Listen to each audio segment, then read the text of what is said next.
My name is Dr. Tanya. I'm also known as Dr. Cutress, and today I'm here to tell you the top questions you want to ask your gynecologist but are too afraid to ask. This is a very common question, and you will see lots of YouTube videos about it that are full of absolute crap. Is that my inner thighs or my vulva is darker than the rest of my skin. What do I do about it? How do I cure it? And let me tell you, this is perfectly 100% normal. Brown people like us in particular, have darker inner thighs, have pigmentation on the inner thighs, have pigmentation on the vulva. This is a result of hormonal changes in our body, and this is not abnormal. Unless, of course, there has been a sudden change in the color of your skin, if it's been brownish before and suddenly become black overnight, or if it's raw or painful to touch or anything of that sort, then you need to see a doctor. But inner thigh pigmentation is not abnormal. A lot of people are concerned that, I have very long lips, which means not these lips, the lips downstairs. They don't look as symmetrical or as perfect as they do in pornography or wherever else you've seen them. And that's also normal. A lot of people have long lips. A lot of people have one long lip and one, say, shorter lip. A lot of people have lips that don't protrude outside at all.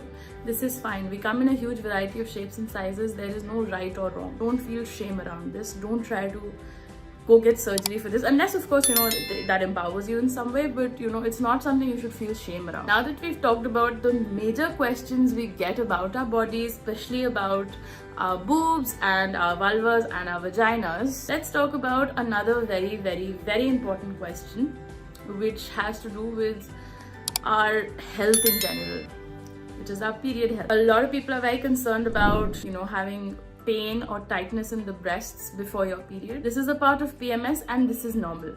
You don't need to freak out about this. It just happens because of the way our body is responding to the change in hormones. And what happens is we start storing a little bit more water in our body. This is called water retention.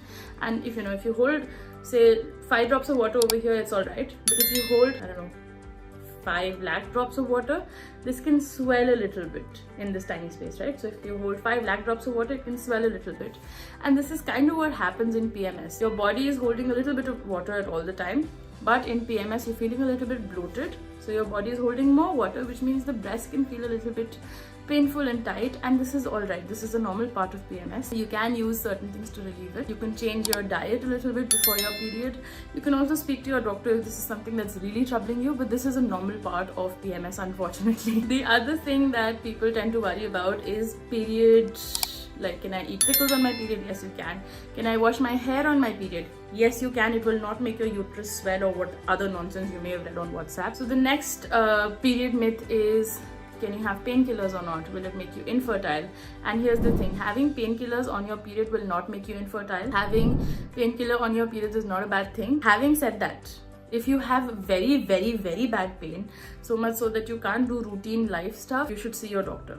It could be an underlying condition that can be diagnosed and managed. So, periods are a normal part of our life. They don't need to be treated as something bad. It is perfectly healthy, it's perfectly natural, it's perfectly normal. Subscribe to our YouTube channel and hit the bell icon so that you don't miss any videos by us.